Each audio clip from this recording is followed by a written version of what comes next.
Bismillahirrahmanirrahim. Assalamu alaikum dear students. Hope you all are fine. We are discussing chapter number 3. Name of the chapter is Group 3A and Group 4A elements. I am going to start lecture number 10.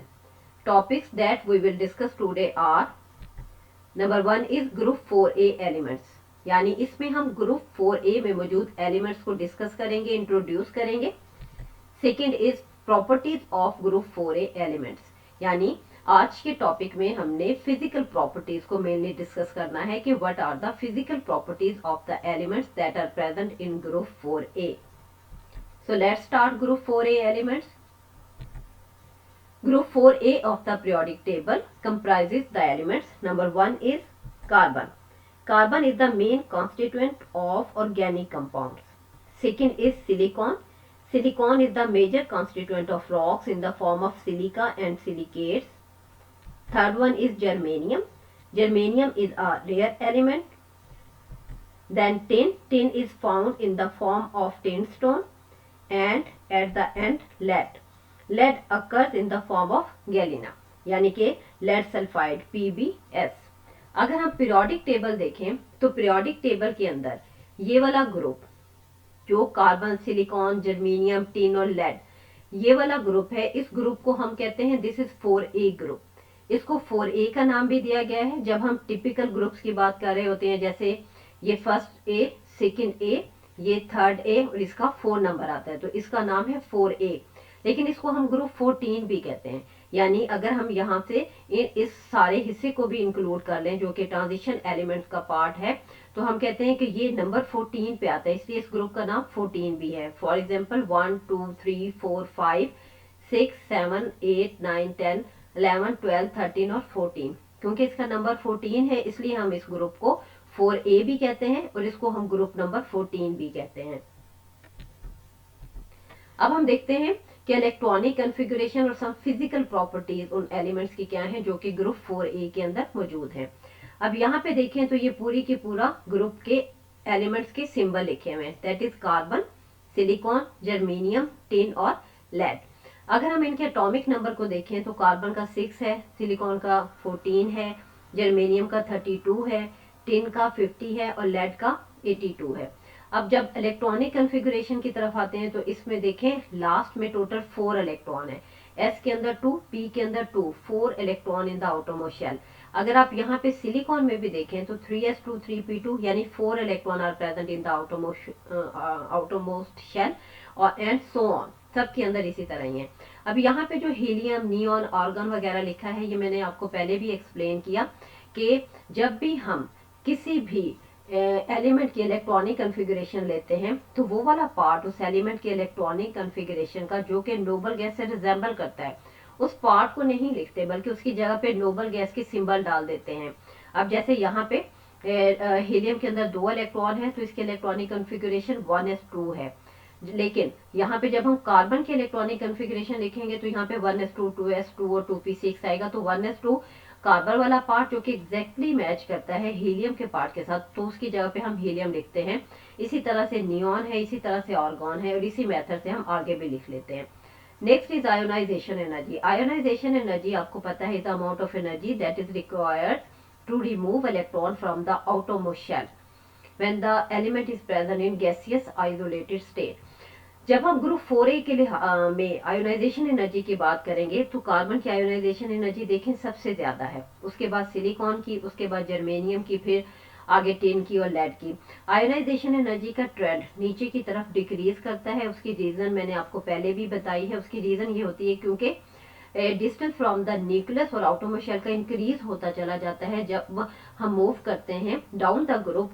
और distance के ज्यादा होने की वजह से force of attraction जो कि nuclear charge और आउटर मोस्ट इलेक्ट्रॉन की है वो कम होती चली जाती है. इसलिए इलेक्ट्रॉन जो है वो आसानी से रिमूव हो जाते हैं जब हम मूव करते हैं डाउन द ग्रुप. जबकि जो पहला मेंबर है ग्रुप का उसके अंदर क्योंकि 2 ही शेल हैं और आउटर मोस्ट इलेक्ट्रॉन और न्यूक्लियस के जो पॉजिटिव चार्ज है उनकी अट्रैक्शन ज्यादा है, इसलिए उन इलेक्ट्रॉनों को वहां से रिमूव करना मुश्किल है. इसलिए उसकी आयोनाइजेशन एनर्जी कार्बन की ज्यादा है. या पहला मेंबर जो हर ग्रुप का होता है उसकी हमेशा आयोनाइजेशन एनर्जी ज्यादा है. जब हम इलेक्ट्रॉन एफिनिटी की बात करते हैं तो आप देखें इलेक्ट्रॉन एफिनिटी की वैल्यू जब डाउन द ग्रुप जाते हैं तो किस तरह से ये डिक्रीज हो रही है। यहाँ पे नेगेटिव साइन लगा हुआ है। नेगेटिव साइन का मतलब ये है कि जब हम एक एनाइन बनाते हैं यानी कि नेगेटिव आयन बनाते हैं और एक इलेक्ट्रॉन ऐड करते हैं तो अमाउंट ऑफ एनर्जी रिलीज होती है, रिलीज भी होती है, एब्जॉर्ब भी होती है, लेकिन इस केस में रिलीज हो रही है अमाउंट ऑफ एनर्जी, इसलिए नेगेटिव चार्ज है। नेक्स्ट इलेक्ट्रोनेगेटिविटी देख लें, इसकी वैल्यू का इस तरह से ट्रेंड है। एटॉमिक रेडियस देख लें इस तरह से, कार्बन का 77 है क्योंकि साइज छोटा है, सिलिकॉन का 117 है क्योंकि साइज बड़ा होता है, और जो जो नीचे जाते हैं साइज बढ़ता चला जाता है। तो इस वजह से आप नीचे की तरफ देखें, सब में जितने भी एलिमेंट्स डाउन द ग्रुप है उनका साइज इंक्रीज कर रहा है। साइज इंक्रीज करता है तो डेफिनेटली एटॉमिक रेडियस भी इंक्रीज करेगा, आयनिक रेडियस भी इंक्रीज करेगा। फिर मेल्टिंग पॉइंट है, बॉइलिंग पॉइंट और डेंसिटी है। नेक्स्ट हम देखते हैं properties of group 4a elements. There is a mark change of properties from carbon to lead. अब इस ग्रुप के अंदर जो एलिमेंट्स प्रेजेंट हैं वो हैं कार्बन, सिलिकॉन, जर्मेनियम, टिन और लेड।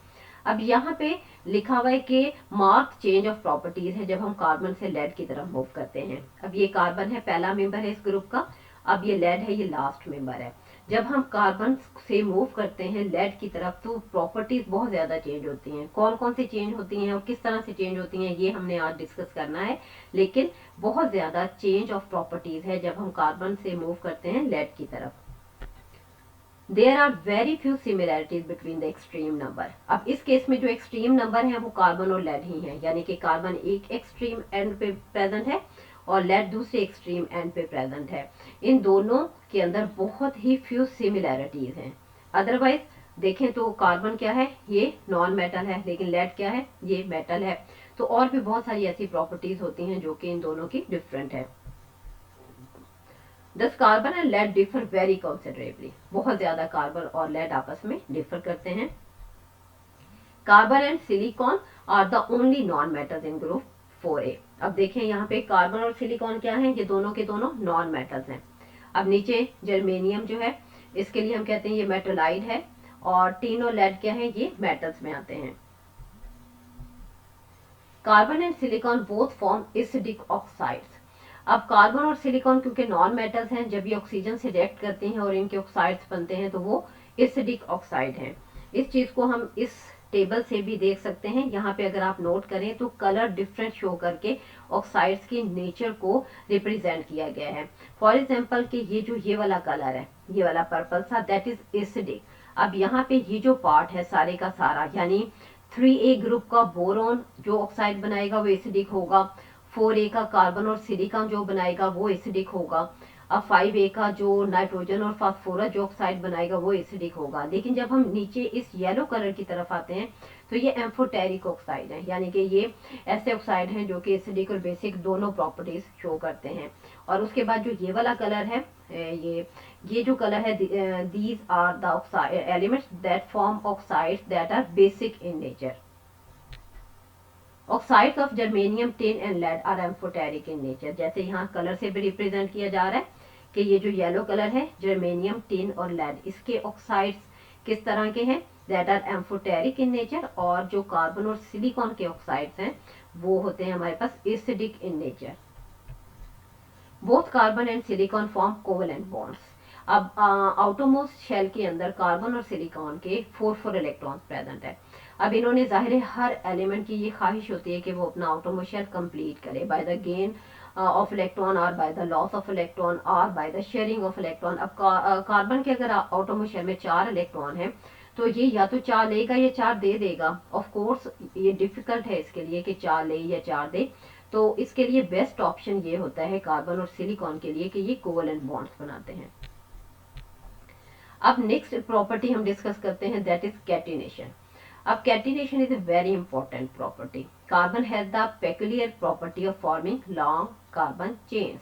अब हम ऑर्गेनिक केमिस्ट्री का भी कुछ पोर्शन कर चुके हैं, उसमें आपने देखा कि किस तरह से कार्बन के बहुत सारे कंपाउंड्स प्रेजेंट हैं, इसलिए हम उन कंपाउंड्स को एक सेपरेट ब्रांच ऑफ केमिस्ट्री में स्टडी करते हैं, दैट इज ऑर्गेनिक केमिस्ट्री। अब वहां आपने देखा कि बहुत सारे कंपाउंड्स हैं, कभी कार्बन के हम इस तरह के कंपाउंड्स बनते हैं जिसमें कार्बन इस तरह से अपने आप को स्ट्रेट लाइन में अरेंज करता है एक दूसरे के साथ बॉन्ड बना के, कभी ब्रांच चेन की फॉर्म में आता है, कभी इस तरह से साइकिल बनता है जिसको हम बेंजीन, अगर आपको याद हो। तो कार्बन की ये एक खास किस्म की प्रॉपर्टी जिसमें कार्बन लॉन्ग चेन्स बनाता है, यानी ना सिर्फ एक दूसरे के साथ मिलकर लंबी चेन बनाएगा बल्कि ब्रांचिंग भी शो करेगा और सर्कल की फॉर्म में भी होगा। इस प्रॉपर्टी को हम कैटिनेशन कहते हैं। Silicon forms long chains of alternating silicon and oxygen atoms. ये प्रॉपर्टी का 4A ग्रुप के एलिमेंट्स में जब हम डिस्कस कर रहे हैं तो कार्बन में तो है ही है, लेकिन सिलिकॉन के अंदर भी मौजूद है। Silicon forms long chains of alternating silicon and oxygen atoms, यानी इसका स्ट्रक्चर भी यहाँ पे देखें। यहाँ पे अगर आप देखें तो यहाँ ये सिलिकॉन ने भी लॉन्ग चेन बनाई हुई है, लेकिन सिलिकॉन सिलिकॉन के साथ बॉन्ड नहीं बना रहा, बल्कि silicon oxygen, silicon oxygen, silicon और ऑक्सीजन। तो ये इस तरह से अल्टरनेट एटम्स आपस में मिलके एक लॉन्ग चेन बना देते हैं। अब हैं जी properties of group 4A elements. The elements of the group 4A are characterized by a set of 4 valence electrons which forms 2 pairs. अब जैसा कि अभी हमने डिस्कस किया कि कार्बन के आटोमो शेल में 4 इलेक्ट्रॉन हैं, सिलिकॉन के आटोमो शेल में भी 4 इलेक्ट्रॉन हैं। जब हम नीचे की तरफ जाएंगे सारे के सारे एलिमेंट जो कि ग्रुप 4A में मौजूद हैं उनके आटोमो शेल में 4 इलेक्ट्रॉन्स मौजूद होंगे। अब ये 4 इलेक्ट्रॉन्स मीन्स इनको हम 2 पेयर भी कह सकते हैं, यानी 2 इलेक्ट्रॉन्स का अगर एक पेयर है तो हम इसके लिए 2 पेयर का लफ्ज इस्तेमाल करते हैं। ये कार्बन है जिसका एटॉमिक नंबर 6 है और एटॉमिक मास 12 है। अब यहाँ पे पहले मदार में 2 इलेक्ट्रॉन है और दूसरे में 4 है, यानी 1s2, 2s2 और 2p2। ये इसका आउटरमोस्ट शेल है। आउटरमोस्ट शेल में यहाँ ये एक पेयर ऑफ इलेक्ट्रॉन और ये दूसरा पेयर ऑफ इलेक्ट्रॉन। इसी तरह सिलिकॉन देखें तो एटॉमिक नंबर कितना है 14, एटॉमिक मास कितना है 28 और इसके इलेक्ट्रॉनिक कॉन्फ़िगरेशन देखें 1s2, 2s2, 2p6, 3s2 और 3p2। अब 3s2 और 3p2 ये आउटरमोस्ट शेल है। अब यहाँ पे ये एक पेयर ऑफ इलेक्ट्रॉन और ये एक पेयर ऑफ इलेक्ट्रॉन, यानी कार्बन और सिलिकॉन के आउटरमोस्ट शेल में 2 पेयर ऑफ इलेक्ट्रॉन प्रेजेंट होते हैं। In the first 3 element of group 4A, carbon, silicon and germanium, ये फर्स्ट 3 जो थे ये 4A के एलिमेंट्स हैं। All the 4 outer most electrons are used as the valency electron. अब होता इनफेक्ट ये है कि कार्बन हो चाहे सिलिकॉन हो, कार्बन ने भी 4 बॉन्ड बनाने हैं, यानी आउटरमोस्ट शेल के चारों इलेक्ट्रॉन्स को यूटिलाइज करना है बॉन्डिंग में। सिलिकॉन ने भी 4 ही बॉन्ड बनाने हैं, इट मीन्स इसने भी आउटरमोस्ट शेल के चारों इलेक्ट्रॉन्स को यूज करना है। अब है जर्मेनियम, जर्मेनियम भी आउटरमोस्ट शेल के चारों इलेक्ट्रॉन्स को यूज करता है, लेकिन कभी नहीं भी करता। समटाइम ऐसा होता है कि ये आउटरमोस्ट के सिर्फ और सिर्फ आउटरमोस्ट शेल में जो 2 इलेक्ट्रॉन्स को यूज करता है, 1 पेयर को यूज करता है, सेकंड को नहीं। लेकिन मोस्टली कार्बन और सिलिकॉन ऑल 4 आउटरमोस्ट इलेक्ट्रॉन्स को यूटिलाइज करेंगे और बॉन्डिंग शो करते हैं। अब यहाँ पे देखें अगर इस पिक में, अब यहाँ पे ये carbon is present in the centre. अब कार्बन के इलेक्ट्रॉन है, ये ब्लू कलर के कार्बन के इलेक्ट्रॉन है, हाइड्रोजन ने अपना रेड कलर का एक इलेक्ट्रॉन दिया, कार्बन ने अपने चारों के चारों electron that are present in the outermost shell उनको यूटिलाइज किया और मीथेन का ये स्ट्रक्चर उसने बना लिया। अब इसी तरह सिलिकॉन देखें, सिलिकॉन भी बाकियों के साथ जब बॉन्डिंग शो करता है तो उस सूरत में वो हमेशा क्या करेगा, वो अपने सारे जो बाहर इलेक्ट्रॉन हैं उन सारों को यूटिलाइज करेगा। While in tin and lead, either all 4 or only one of the pair of electrons is used for bonding. इसे inert pair effect कहते हैं। अब यहाँ पे देखें, इस चीज को हम इस तरह से एक्सप्लेन कर सकते हैं। ये एक है स्टेनिक एंड प्लम्बिक कंपाउंड्स, अब एक है स्टेनस एंड प्लम्बस कंपाउंड। अब इनका इन लफ्जों का क्या मतलब है, अगर आप यहाँ पे नोट करें दैट इज लेड, ऊपर वैलेंसी है +2, it means 2 electrons are used only. अब यहाँ पे लेड देखें तो इसके +4 में 4 इलेक्ट्रॉन्स आर यूज्ड।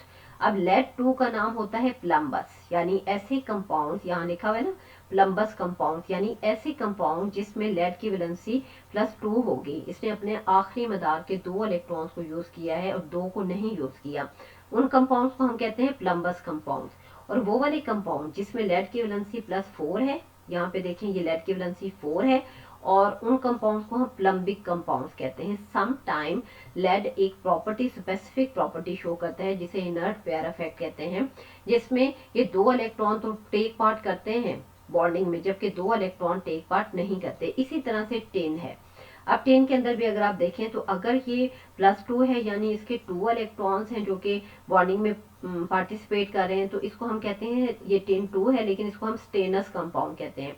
जब हम 10 + 4 यानी 4 के 4 इलेक्ट्रॉन पार्टिसिपेट कर रहे हैं तो उस अर्थ में इसे हम कहेंगे टिन 4 और इसे हम स्टेनिक कंपाउंड कहेंगे। यानी यहाँ पे ये जो लफ्ज लिखे ना स्टेनिक, प्लम्बिक, ये स्टेनस, प्लम्बिक, ये लफ्ज डिपेंड करते हैं upon the valency of the tin या oxidation state of the tin. क्या वो +2 है, +4 है, लेड की भी +2 है या +4 है। अगर +2 है तो प्लम्बस, +4 है तो प्लम्बिक। इसी तरह टिन के केस में अगर +2 है तो स्टेनस और अगर +4 है तो हम इसको स्टेनिक कहेंगे। अब हम इनर्ट पेयर इफेक्ट को डिफाइन करते हैं। The pair of valence electrons that don't readily take part in chemical combinations is termed as inert pair. यानी ये एक ऐसा पेयर ऑफ इलेक्ट्रॉन होता है जो फौरन बॉन्ड बनाने में इस्तेमाल नहीं होता।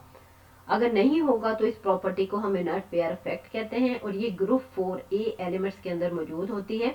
टिन और लेड में बहुत ज्यादा और जर्मेनियम में ज्यादातर तो होती है, समटाइम ऐसा होता है कि नहीं भी होती। अब यहाँ पे देखें, ये लेड को मैंने यहाँ पे शो किया है। अब लेड की ये कंप्लीट इलेक्ट्रॉनिक कॉन्फ़िगरेशन है। अब अगर आप यहाँ पे नोट करें तो लेड की इस इलेक्ट्रॉनिक कॉन्फ़िगरेशन के अंदर मुख्तलिफ किस्म के ऑर्बिटल्स यहाँ पे आपको दिख रहे हैं। जब हम लेड की बात करते हैं तो यहाँ पे हम जीनॉन लिखते हैं। यानी जब आप देखेंगे ना टेबल, जैसे मैंने पहले पेज पे भी बनाया हुआ था, उसमें देखें तो जीनॉन लिखा जाएगा। जीनॉन इसलिए लिखेंगे कि ये इतनी लंबी इलेक्ट्रॉनिक कॉन्फ़िगरेशन है, तो जीनॉन जितनी यहाँ पे लेड के इलेक्ट्रॉनिक कॉन्फ़िगरेशन मैच करती है जीनॉन के साथ, उसकी जगह पे हम जीनॉन लिख देते हैं। और फिर जो आखिर में सबसे आखिरी मदार होता है वो यहाँ पे रह जाता है। यहाँ पे जो रह जाएगा वो 4D14 से शुरू होगा। यहाँ पे देखें ना 4D14, ये है 4D, कहाँ है ये। अच्छा, एक और बात यहाँ पे आप नोट कर लें कि जब हम हायर एलिमेंट्स की तरफ जाते हैं, हायर एलिमेंट्स में ऐसे एलिमेंट्स जिनके अंदर नंबर ऑफ इलेक्ट्रॉन ज्यादा है और जिनके इलेक्ट्रॉनिक कॉन्फ़िगरेशन जब हम लिखते हैं तो बहुत लेंथी हो जाती है, उनके अंदर वो तरतीब sp-d-f ऑर्बिटल्स की नहीं रहती जो कि छोटे एलिमेंट्स के अंदर होती है। यानी वैसे तो हम कहते हैं ना कि 1s होगा, उसके बाद 2s होगा, फिर 2p होगा, फिर 3s होगा, 3p होगा, फिर 3d होगा, फिर 4s होगा, 4s के बाद 4p होगा। लेकिन जब हम इन एलिमेंट्स में आते हैं तो यहाँ पे वो तरतीब यहाँ नहीं रहती। जैसे कि यहाँ पे आप देखें, ये नजर आ रहा है। अब 4p6 के बाद 4d10 आना चाहिए था, लेकिन नहीं, 5 लोकेशन के लिहाज से 5s2 पहले आएगा, उसके बाद आएगा 4d10 आएगा। अब देखें 5p6 आया, फिर 6s2 आया, फिर 6p2 आना चाहिए था, लेकिन ये इंटरवीन कर रहे हैं। 4f14 और 5d10 जो है ये शेल इंटरवीन कर रहे हैं। यानी जब हम कहते हैं ना कि क्यों कुछ एलिमेंट्स ऐसे हैं जो कि इनर्ट पेयर इफेक्ट शो करते हैं, तो उस चीज को इस तरह से एक्सप्लेन किया जाता है कि ये 2 इलेक्ट्रॉन जो आउटरमोस्ट शेल के हैं ये तो बॉन्डिंग में टेक पार्ट कर लेते हैं, लेकिन अब ये जो आखिरी मदार का 6s2 है ये शो करता है इनर्ट पेयर इफेक्ट शो करते हैं। क्यों? बीच में इंटरवीनिंग शेल है, ये ऑर्बिटल्स हैं। इन इंटरवीनिंग ऑर्बिटल्स की वजह से रिपल्शन होती है, शील्डिंग होती है, जिसकी वजह से ये 2 इलेक्ट्रॉन जो यहाँ पे प्रेजेंट हैं अंदर चले जाते हैं, वो टेक पार्ट नहीं कर सकते बॉन्डिंग में और इनर्ट पेयर इफेक्ट शो करते हैं। अब यहाँ जब हम ग्रुप 4A एलिमेंट्स की बात करते हैं, जैसे कि ये लिखा हुआ है कार्बन, सिलिकॉन, जर्मेनियम, टिन और लेड। अब ये इसका आखिरी मदार है। NS2NP2 का मतलब है N की जगह पे 1 2 3 4 5 कुछ भी आ सकता है। अब यहाँ पे ना, अब ये अगर इसका आखिरी मदार है, फर्ज करें NS2NP2, lead, tin, germanium, silicon और कार्बन का, इसमें हम देखते हैं कि ऑक्सीडेशन स्टेट अगर +2 है तो क्या सिचुएशन है, +4 होगी तो क्या सिचुएशन है। अब देखें लिखा हुआ है स्टेबिलिटी ऑफ +2 ऑक्सीडेशन स्टेट। जब हम नीचे की तरफ जाएंगे तो +2 ऑक्सीडेशन स्टेट स्टेबल ज्यादा होगी, लेकिन जब हम नीचे से लेड से ऊपर की तरफ मूव करेंगे तो स्टेबिलिटी ऑफ +4 ऑक्सीडेशन स्टेट ज्यादा है। अब इसको यहाँ देखें, कार्बन +4 फॉर्म में सबसे ज्यादा स्टेबल है, तो इसका मतलब है कि सबसे ज्यादा इसकी स्टेबिलिटी है, इसलिए नीचे से ऊपर आएंगे तो स्टेबिलिटी +4 ऑक्सीडेशन स्टेट की बढ़ती है, जबकि ऊपर से नीचे जाएंगे। अब लेड +2 में ज्यादा स्टेबल है +4 के मुकाबले में, इसलिए ऊपर से जब नीचे आएंगे तो +2 ऑक्सीडेशन स्टेट की स्टेबिलिटी बढ़ती है। अब यहाँ पे देखें, अब वो एलिमेंट्स कुछ जिनकी दो दो ऑक्सीडेशन स्टेट्स होती हैं उनको शो किया गया है। अब क्योंकि हमारा कंसर्न ये वाला ग्रुप है जो कि 4A है, इसमें हम टिन और लेड को देख लेते हैं। टिन की +2 भी होती है, टिन की +4 भी है, लेड की +2 भी है और लेड की +4 भी है। +2 होगी तो it mean lead inert pair effect show कर रहा है, और यहाँ पे टिन की टिन +2 होगी तो इसका मतलब है tin inert pair effect show कर रहा है। The increase in electropositive character from carbon through silicon, tin and lead is pronounced. अब electropositive character हमेशा इंक्रीज करता है जब हम मूव करते हैं कार्बन से सिलिकॉन की तरफ और नीचे टिन लेड की तरफ, तो इलेक्ट्रोपॉजिटिव कैरेक्टर हमेशा बढ़ता है। This trend is shown also by increase in the metallic character of the elements with increased atomic mass. जब atomic mass बढ़ता है, नीचे की तरफ जा रहे हैं, इलेक्ट्रोपॉजिटिव कैरेक्टर बढ़ता है, तो इट मीन्स नीचे की तरफ मेटेलिक कैरेक्टर भी बढ़ रहा है, यानी कि कार्बन और सिलिकॉन नॉन मेटल्स हैं। जो जो हम नीचे की तरफ जाएंगे तो मेटेलिक कैरेक्टर इंक्रीज कर रहा है, यानी कि नीचे वाले जो इस ग्रुप के नीचे वाले जो एलिमेंट्स हैं वो मेटल्स की फॉर्म में मौजूद हैं। अब यहाँ पे देखें, ये इसी कैरेक्टर को शो किया गया है। अब ये देखें, ये पूरा पीरियोडिक टेबल का स्केच है। नीचे की तरफ जब हम मूव करेंगे तो इंक्रीज करेगा हमेशा, ये इलेक्ट्रोपॉजिटिवनेस भी बढ़ती है और मेटेलिक कैरेक्टर भी नीचे की तरफ इंक्रीज करता है। पीरियोडिक टेबल में जब हम इधर को मूव करेंगे, इधर से इस साइड की तरफ, तो हमेशा मेटेलिक कैरेक्टर क्या करेगा, डिक्रीज करेगा, लेकिन नीचे की तरफ मेटेलिक कैरेक्टर क्या करता है, हमेशा इंक्रीज करता है। The following are the common properties of group 4A elements. अब इसको समराइज करते हैं कि कॉमन प्रॉपर्टीज क्या हैं इन एलिमेंट्स की। All the elements of this group show a valency of 4. ये आपको हम पहले भी पता है, मैंने भी आज एक्सप्लेन किया कि क्योंकि आटोमो शेल में 4 इलेक्ट्रॉन्स हैं तो इसकी वैलेंसी भी क्या होगी, सारे के सारे ग्रुप के एलिमेंट्स की 4 होगी। Second, all of them form hydrides, सारे के सारे हाइड्रोजन के साथ रिएक्ट करते हैं और हाइड्राइड्स बनाते हैं, यानी कि एम का मतलब यहाँ इसका एम का मतलब ये है, this represent the element of the group 4A। कोई सा भी एलिमेंट है वो हाइड्रोजन के साथ रिएक्ट करता है और हाइड्राइड बनाता है। हाइड्राइड खास किस्म की कंपाउंड है जिसमें हाइड्रोजन के ऊपर नेगेटिव चार्ज होता है। Third is they form tetra chlorides, यानी एम कोई भी एलिमेंट ऑफ ग्रुप 4A और Cl के साथ मिलके टेट्रा क्लोराइड्स, यानी कि टेट्रा में 4 टेट्रा क्लोराइड्स इस तरह के कंपाउंड्स बना देंगे। और they also form the dioxide, dioxide भी बनाते हैं ऑक्सीजन के साथ रिएक्ट करके, जैसे एम कोई भी एलिमेंट है इस ग्रुप का ऑक्सीजन के साथ रिएक्ट करता है तो डाइऑक्साइड बनता है। सो दैट्स एंड ओके बेटा, टेक केयर, अल्लाह हाफिज।